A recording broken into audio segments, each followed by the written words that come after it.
Hi. Andito na yung aking derivation of cosine law, anak. First and foremost, we have to draw a triangle. After drawing the triangle, we have to label the vertices of the triangle, which is A, B, and C. And then the side opposite to the angles should be written a small letter A corresponding to the letter which is opposite the sides.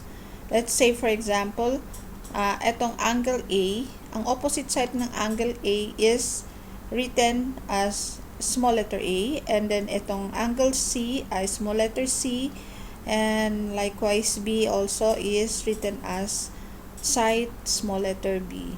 And then after drawing this and labeling all the vertices and the sides, we have to draw a line coming from the vertex of B down to the intersecting this line AC. Now, our objective is to get the value of side A. So, minsan kasi sa isang triangle, minsan hindi given ang angles, dalawang angles, at given lang ang isang angle. So, we don't know what is the angles of B and C. So, in cosine law, pag meron kang dalawang given na isang side or dalawang sides at isang angle, we can solve the rest of the angles in the triangle.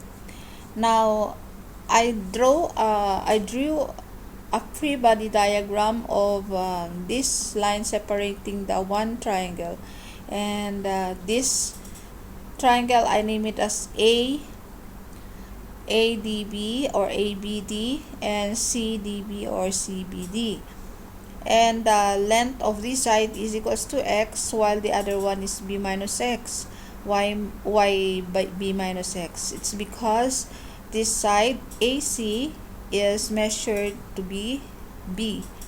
So it's simply like you have 5 pesos or 10 pesos and you wanted to buy some candies like 4 pesos na candies, which is X. So ang natira mo is B minus X. So ganun lang yan. Now consider a triangle. Actually, this is left, not right, no? So consider the left triangle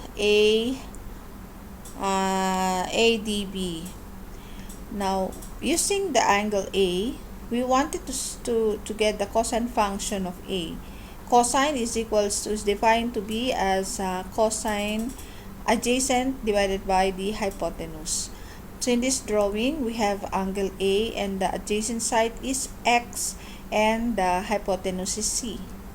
So solving for the value of X, we have X is equals to C cosine of A. So next, we will get the value of H by using the Pythagorean theorem. Still, nandito pa rin tayo sa triangle na to. So x squared plus h squared is equals to c squared. So getting the value of h, paanong naging c squared minus x squared?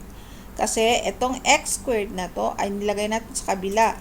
So pag tumawid ito ng equal sign, ang kanyang sign ay nagbabago na. Kung dito sa left side ay positive siya, pag tumawid siya sa kabila at nadaan yung equal sign, magiging negative na siya. So ito yung nangyari. H squared is equals to c squared minus x squared. Now we call this as equation 2 and the other one is equation 1. So, going back to the other triangle, yung nasa right, pwede rin tayo kumuha ng Pythagorean theorem dyan kasi triangle din naman yan.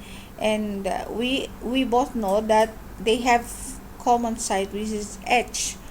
So we are going to get the Pythagorean theorem of this triangle by computing the adjacent squaring the adjacent plus the height is equals to a squared. So ito yun, b minus x squared, ito yun, h squared and is equals to a squared. We call this as equation 3. Now, let's go to the next slide. So, ang sabi dito ay substitute 2 to equation 3, which is equation 2. Ito yung equation 2 daw. Isa-substitute ko daw yung value ng h ito sa equation 3. It means, etong x squared na to, we will no longer write this value. Instead of writing h squared, we write c squared minus x squared, substituting the value of h squared. Yan ang ibig sabihin ng substitute. So, now here, there's a clear presentation kung saan ito yung sinasabi niya. Ita-transfer mo yung c squared, isa-substitute mo yung value ng h dito at ito yung nangyari. No? So, pag nagsa-substitute, just bear in mind that you always have to put an open and close parenthesis. Kasi baka magbabago ang value pag hindi mo siya isa-separate talaga. I mean, gagawin mo siya parang isang number or isang expression. Ngayon, kung titingnan mo yung equation na to, itong equation 4, tawagin natin equation 4 na to. Kung titingnan mo yung equation 4, makita mo na mayroong isang expression dyan na kailangan mong i-expand. So, ang nakita natin kasi itong c squared minus x squared, there's no need to expand. It's already simplified. But this one, b minus x raised to the power of 2, we need this to be expanded. So, we're going to use the technique in algebra, manipulating this. So, sabi dito, paano? What do you mean by b minus x raised to the power of 2? Ang ibig pong sabihin yan ay, imumultiply natin ang b minus x twice by itself. So, it means b minus x times b minus x. So, paano i-expand? Etong b na to, imumultiply dito, at imumultiply mo rin sa x. So, ang ibig sabihin, i-distribute mo siya. So, after na dinistribute mo yung b, ang x naman. Ito. So, ito na yung nangyari. So, b times b minus, bakit minus? Kasi b times negative x. Dahil ito yung negative. Kailangan dadalhin yan. Hindi pwedeng iwanan.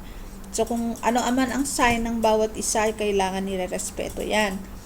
So, b times negative x minus, ito namang isa, negative x times b plus x. Negative x times x, which is positive. So, hindi ko na nilagyan ng negative dito. Understood naman yan. So, you have to review your algebra. Basic yan. So, b squared, rewriting all these expressions. So, ang nangyari dito ay bx minus, ito bx. Ito rin, arranging this one, it will also be bx plus x squared. Or, adding these two, because they have the same sign, it's the same as like banana plus banana or banana minus banana, or it's simply like that. So, mangyayari is b squared minus 2bx plus x squared. So, yan ang result dito. Now, let's go to the next slide. Okay.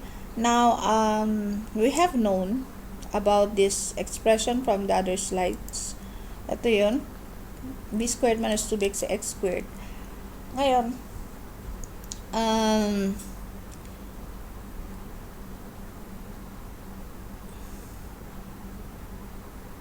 ito yung in-expand natin kanina. So, dahil in-expand natin na yan, hindi na natin isusulat to. Ito na yung isusulat natin dito sa expression na to.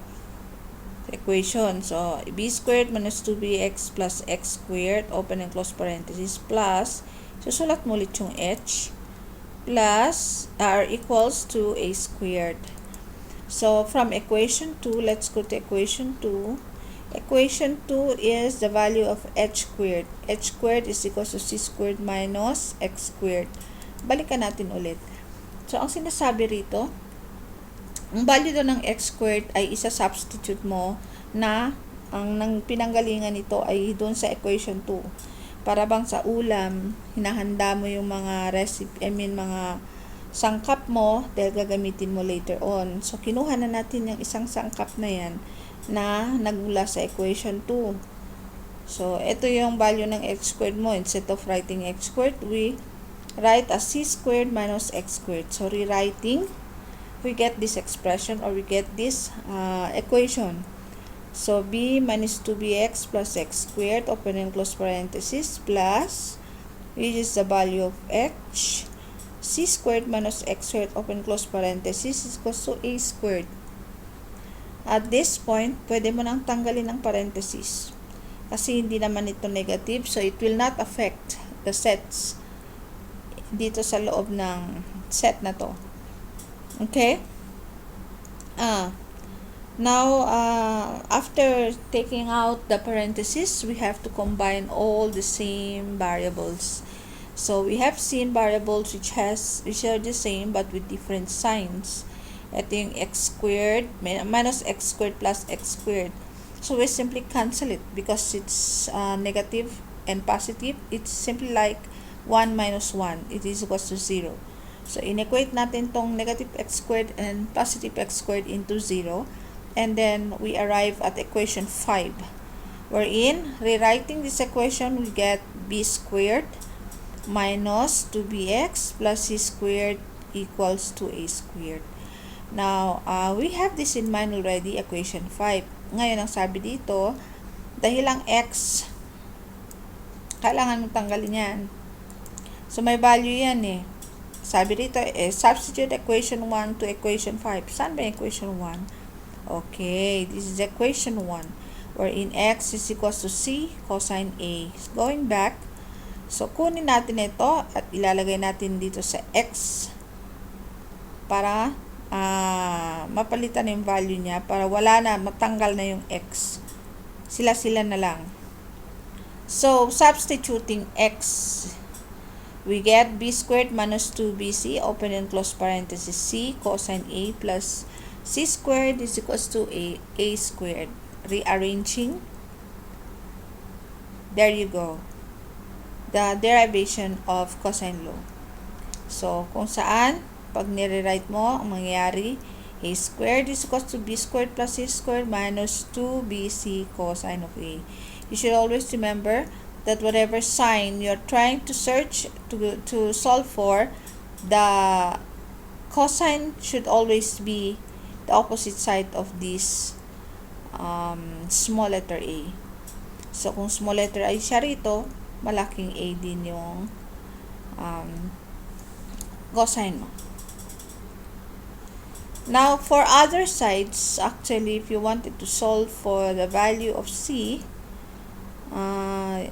you simply use reference ng vertex c, or pag gusto mong kunin ng value ng b, pwedeng gamitin with respect to b. And then, if, for example, you have all these, you have all these sides given to you, so you can solve. You only need to solve the angle. It's very easy. You can either solve using the sine law, or pwede mong gamitin ang cosine law. We will have some samples for this in the future. I'll try to check online kung ano yung pwedeng mga samples na pwede mo ibigay sa inyo. So, for this, I have already derived the cosine law. I hope this will help you in your studies. Thank you, Nak. Bye-bye.